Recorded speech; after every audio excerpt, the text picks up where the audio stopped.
네, 이번에는 이슈 포커스 시간입니다. 오늘은 데일리 테마의 현상철 이사 나오셨습니다. 어서 오십시오. 안녕하세요. 네, 안녕하십니까. 자, FOMC에서 연준의 매파적인 발언에도 불구하고 지금 우리 증시는 상당히 선방을 한 것으로 보입니다. 또 외국인의 투자자들이 유입되는 것도 지금 그런 원인을 꼽히고 있는데요. 상황 좀 분석을 좀 해볼까요? 네, 일단은 뭐 실질적으로 이제 외인들의 매수세가 꾸준히 들어오면서 이제 코스피 같은 경우에 좀 강하게 좀 상승을 보여준 부분도 존재를 합니다. 사실상 저는 좀 예. 박스권에서 움직일 줄 알았거든요. 네. 근데 생각보다 수급이 조금 좋았다라고 보고 있는데 가장 중요한 거는 완전한 뭐 상승 추세로 돌아서기 위해서는 실질적으로 이제 뭐 미국의 중간 선거가 끝나고 그리고 뭐 소비자 물가 지수가 어떻게 나오는지 여러한 지표들을 조금 체크를 해보면서 뭐 돌다리도 두들겨 보면서 건너자라는 말씀 드리고 싶습니다. 그래서 일단은 뭐 제가 오늘 조금 준비해온 것은 뭐 미국 증시에 대해서 간단히 좀 시황 정리하고요. 네. 뭐 국내 증시라든지 그리고 지난주와 똑같이 추천 종목 한 2개 정도 가져왔으니까 끝까지 네. 시청 부탁드리겠습니다. 네, 지난 주말 뉴욕 증시 3대 지수가 오랜만에 상승을 했죠. 닷새 만에 상승한 것을 제가 기억을 하는데 어떤 원인들이 있었을까요? 실질적으로 뭐 미국 3대 증시 뭐 다우존스나 나스닥이나 S&P 500이나 뭐 플러스 1% 강하게 네. 조금 상승을 보여주었죠. 근데 이제 뭐 미국의 이제 연준에서 이런 공격적인 금리 인상 소식에도 불구하고 실질적으로 이제 노동 시장이 조금 예상치보다 좀 강했다. 그렇기 때문에 시장이 좀 호재로 받아들이면서 고용 지표가 좀 잘 나왔죠? 그렇습니다. 그래서 네. 3대 지수가 조금 강하게 좀 올랐다라고 생각을 하고 있는데 제가 간단히 좀 준비를 해왔습니다. 뭐 미국 노동부는 뭐 10월 비농업 신규 일자리가 26만 1,000개 정도로 증가를 했다라고 발표를 했거든요. 네. 네, 근데 시장 전망치 다우존스 기준으로 한 20만 5천 개 정도로 나왔는데 이 기준을 상회한 수치가 나왔기 때문에 뭐 경제 침체를 암시할 정도의 취약한 지표가 아니다라고 이제 해석을 해서 아무래도 이제 미증시에서도 조금 호재로 받아들이면서 투자 심리가 오르고 좀 지수가 올랐다라고 이제 설명을 드릴 수가 있을 것 같고요. 실질적으로 이제 미국의 이제 주간 주요 이벤트들은 체크를 해봐야겠죠. 왜냐하면 미증시와 우리나라 증시는 상관관계가 굉장히 깊기 때문에 일단은 11월 이번 주 큰 이벤트들이 좀 있죠. 그렇습니다. 그래서 이런 부분은 사실상 많이 체크해야 되는 부분인데 뭐 가장 얘기가 많이 나오는 게 11월 8일 날 이제 중간 선거. 네. 이 중간 선거가 끝나고 나서는 뭐 지수가 상승을 한다 이런 이야기들이 많잖아요. 근데 개인적으로는 뭐 지난주에도 제가 한번 뭐 미국 증시의 차트를 한번 보여드렸는데 뭐 강하게 오르기보다는 기술적인 반등이 많이 나올 것이다라고만 생각을 하고 있습니다. 뭐 추세가 계속 올라간다라기보다는 네, 잠깐 추세적인, 반짝하고 네, 상승세보다는 기술적인 반등이 나올 것이다. 그렇죠. 잠깐 네. 반짝하고 다시 내려오지 않을까라고 생각을 해서 네. 뭐 적극적인 투자는 좀 권장드리고 싶지는 않고요. 뭐 뿐만 아니라 뭐 유로존 9월 소매 판매 부문 그리고 10일에는 미국 10월 소비자 물가 지수 네. 그리고 12일에는 미국의 11월 때 미시간대 소비자 심리 지수 등 여러한 지표들이 발표를 앞두고 있기 때문에 이런 부분들은 필히 좀 체크를 해보시길 바랍니다. 그럼 우리 시각으로 수요일 그렇죠. 미국 중간선거 결과가 발표가 되겠고요. 네, 네, CPI 지수는 금요일에 우리 시장에 영향을 미치겠네요. 맞습니다. 지금 어느 정도로 예상을 하고 계세요? 실질적으로 지금 뭐 예상치나 이런 내용들이 꾸준히 흘러나오고 있고요. 네. 뭐 일단은 뭐 중간 선거 같은 경우에는 뭐 공화당이 조금 앞선다. 뭐 이런 내용들이 굉장히 많은데 거기에 따라서 이런 정책주들 같은 경우는 좀 체크해 볼 필요성이 있겠습니다. 뭐 실질적으로 뭐 친환경 정책주라든지 뭐 2차 산업 네. 이런 종목들 같은 경우에는 실질적으로 지속적으로 조금 움직임을 체크해 볼 필요성이 있고요. 그리고 개인적으로 보았을 때는 지금 뭐 미국 증시도 미국 증시인데 중국 증시 같은 경우나 뭐 홍콩 증시도 금요일 날 굉장히 강하게 오르지 않았습니까? 네. 네. 실질적으로 뭐 코로나 제로 정책에서 벗어날 수 있다라는 좀 기대감 때문에 많이 올랐다라고 보고 있고요. 실질적으로 이런 부분을 검토를 했을 때 우리나라로 자금이 조금 들어오는 부분, 이런 부분도 제가 좀 준비를 했습니다. 그래서 일단 국내 증시를 한번 좀 체크를 체크를 한번 해보도록 해볼까요? 하겠습니다. 일단 국내 증시 같은 경우에 뭐 지난주에는 뭐 이제 불확실성 에도 불구하고 좀 상승세를 보여주었죠. 뭐 실질적으로 아까도 설명을 드렸지만 외국인 매수세가 이제 코스피로 좀 많이 몰리면서 코스닥보다는 코스피가 조금 강했다. 라고 이제 말씀을 드릴 수가 있을 것 같은데요. 네, 아무래도 뭐 2차 전지나 반도체 대형주 위주로 상승을 좀 했었죠. 맞습니다. 특정 네. 업종들이 많았고 5거래 연속적으로 이제 순매수가 좀 들어왔습니다. 대금을 조금 체크를 해봤는데 한 1조 4,600원에 달하는 자금이 조금 대거적으로 좀 유입이 되었다라고 이제 말씀을 드릴 수가 있을 것 같고 말씀드렸듯이 업종 같은 경우에는 뭐 2차 전지를 포함한 IT 업종이라든지 아니 화학 업종 이런 종목들 위주로 조금 매수를 많이 했거든요. 그래서 현재 같은 경우에는 뭐 증시, 시장보다 강한 종목들 많이 체크를 해보셔야 되는데 여기서도 뭐 기관이나 외인들의 수급이 조금 양호한 종목들 위주로 조금 체크해 보시는 거를 저는 권장을 드리고 싶은데 뭐 특징적으로 뭐 삼성 SDI라든지 뭐 LG화학 뭐 LG 에너지 솔루션 등 이런 대형 2차 전지 종목들이 3, 4분기 실적이 발표가 되면서 실질적으로 뭐 최대 매출, 사상 최대 네. 매출을 기록을 했죠. 그래서 지난주에 LG화학이 조금 핫했던 것 같은데요. 맞습니다. LG화학은 화학업체로 봐야 됩니까? 2차 전지 업체로 봐야 됩니까? 저는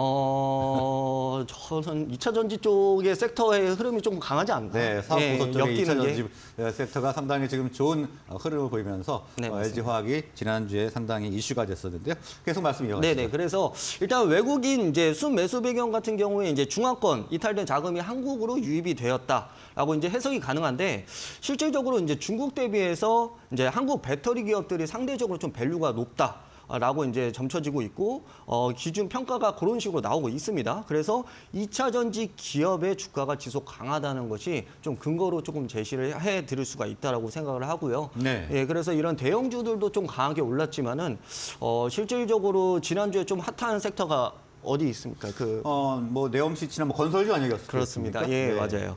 그 네옴시티 이제 섹터가 좀 강세를 보여주었죠. 실질적으로 혼조세 이런 뭐 증시가 조금 혼조세를 보여주는 경우에는 특정 섹터의 테마들의 자금이 유입되면서 급등이 나오는 종목들이 있습니다. 그래서 뭐 지난 뭐 대선 뭐 테마주라든지 이런 종목들도 강하게 올랐듯이 지금은 현재 좀 네옴시티 관련주들이 이제 조금 많이 자금이 몰렸죠. 뭐 히림이라든지 아니면 뭐 남광통건 아니면 뭐 인디에프 등 뭐 이런 종목들이 굉장히 급등이 조금 많이 나왔다라고 이제 말씀을 드리고 싶은데 실질적으로 지금 뭐 개인 투자자분들에게 이제 말씀을 드리고 싶은 거는 이러한 종목들은 너무 많이 올랐어요. 네. 예, 그래서 이러한 종목들을 만약에 후진입이나 추격 매수를 했을 경우에는 고점에 물릴 가능성이 굉장히 높습니다. 사실상 이런 테마주들이 급등이 나온 다음에 테마가 소멸이 되면은 실질적으로 주가가 금방 빠지거든요. 그러면은 이 고점에 매수했던 매수자들 같은 경우에는 다시 한번 그 매수가를 올려면은 그거보다 더 강한 테마가 나와야 됩니다. 네. 그렇기 때문에 실질적으로 후진입을 하시는 것보다는 실질적으로 뭐 후발주라든지 아니면 이런 종목들을 조금 체크를 해보셔야 되는데 오늘 가져온 종목들도 조금 지난주에는 조금 무거운 종목을 가져왔다면 네. 오늘은 좀 테마로 엮일 수 있는 종목들을 조금 가져오긴 했거든요. 네. 그래서 두 종목 정도는 추후에 또 다시 말씀을 드릴 수가 있을 것 같고 그리고 두 번째 말씀드리고 싶은 거는 이런 테마 종목들 같은 경우에는 실질적으로 재무제표상의 건강한 기업들이 조금 뭐 있는 경우도 있지만은 조금 뭐 적자가 나오는 종목들도 있고요. 이런 종목들이 급등이 나온다. 그러면은 추후적으로 충분히 뭐 주가가 계속 유지가 될 가능성이 굉장히 희박합니다. 그래서 그렇죠. 재무제표 같은 경우에는 꼭 참고를 하신 다음에 투자를 하셔야 된다라고 좀 말씀을 드리고 싶습니다. 네, 그러니까 테마주 같은 경우에 급등한 종목일 경우겠죠. 후 진입하는 것은 좀 삼가하신 것이 어떻겠느냐 이렇게 말씀을 해주셨고요. 자, 그러면 저희가 오늘 관심 종목을 좀 알아보도록 하겠습니다. 두 종목 준비를 해주셨다고 하셨는데 네네. 먼저 첫 번째 종목 어떤 게 있습니까? 일단 첫 번째 종목은 아남전자라는 종목을 가지고 왔습니다. 네. 예, 오늘 뭐 말씀드리겠지만 좀 시가총액이 가벼운 종목들 위주로 뭐 지난주는 뭐 코스모화학, 명신산업 이런 종목들 지금 잘 오르고 있거든요. 그래서 네. 매수하신 분들은 수익 실현 잘 하시길 바라고 목표가 손절가 오늘도 말씀드릴 거니까 메모해 두시고 따라와 주시면 좋겠습니다. 일단 아남전자 빠르게 설명드리겠습니다. 세계 유슈의 이제 AV 기업과 비즈니스를 통한 세계적인 오디오 전문 기업이다라고 설명을 드릴 수가 있을 것 같고요. 50년간 AV 분야에서 쌓아온 개발 설계 및 제조 노하우를 바탕으로 디지털 영상기기와 연계된 첨단 고부가 가치 컨버전스 가전제품 등을 생산을 하고 있습니다. 실질적으로 제가 항상 가지고 오는 종목들은 실적이 뭐 떨어지는 종목들 위주보다는 조금 재무제표가 꾸준히 좀 상승하는 종목들 네. 위주로 가지고 오고 있는데 2022년 6월달 전년 동기 대비 매출액 뭐 39%, 그리고 영업이익 136%, 그리고 단기 순이익은 144%나 증가를 하면서 네. 꾸준히 매출이 증가를 하고 있다. 자, 그러면 2분기 실적인 거네요. 그렇죠. 아직 3분기는 안 남았고요. 네. 네. 예, 그리고 이제 과거에 이제 삼성전자가 인수한 하만의 제조사 개발 생산 ODM이라든지 주문자 위탁 생산 OEM 방식의 제품을 납품하고 있는 기업으로 삼성전자 전장 사업 관련주를 시세를 보여준 사례가 있습니다. 그래서 테마성인 부분도 조금 있다. 그리고 최근 같은 경우에 이 하만이 미국 인공지능 음성인식 솔루션 업체인 사운드하운드와 손잡고 이제 전장 사업의 경쟁력을 강화한다는 소식과 함께 앞으로의 모멘텀이 지속적으로 좀 유효하다라고 이제 설명을 드릴 수가 있을 것 같고요. 네. 차트 보면서 뭐 추가적으로 설명을 드리도록 하겠습니다.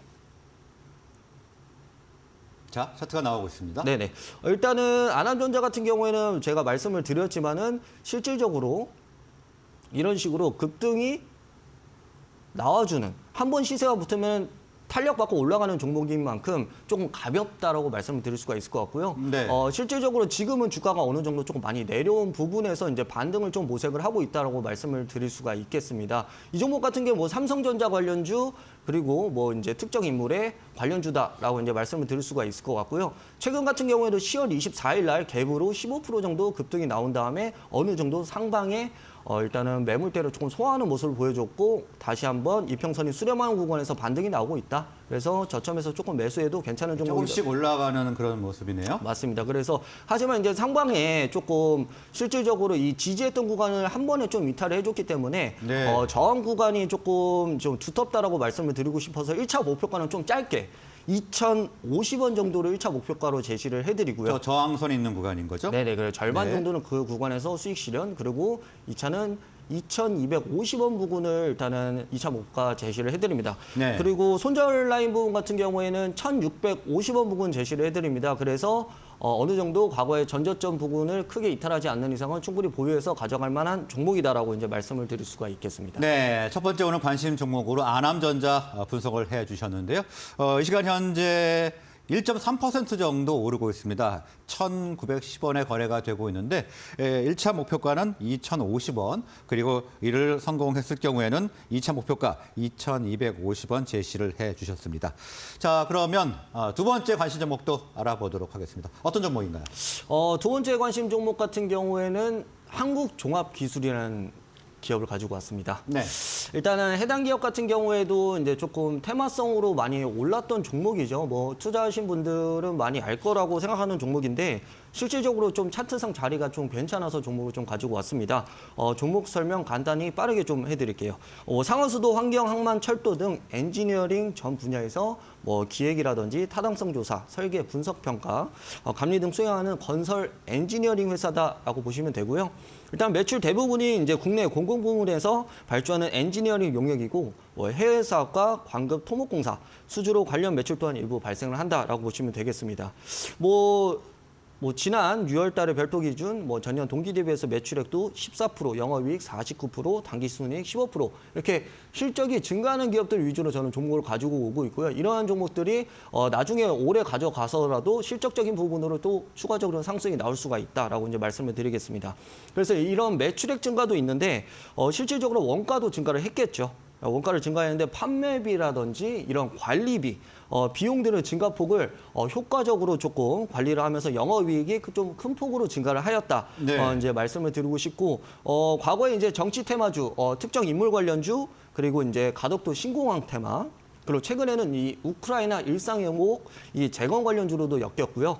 올해 7월에는 세계 최대 블루소스 생산 플랜트 구축 사업 수행자 선정 이러한 이슈들로 하여금 크게 좀 오르는 종목이다, 끼이는 종목이다라고 말씀드리겠습니다. 추가적으로 차트로 바로 넘어가서 이제 설명드리도록 하겠습니다. 네.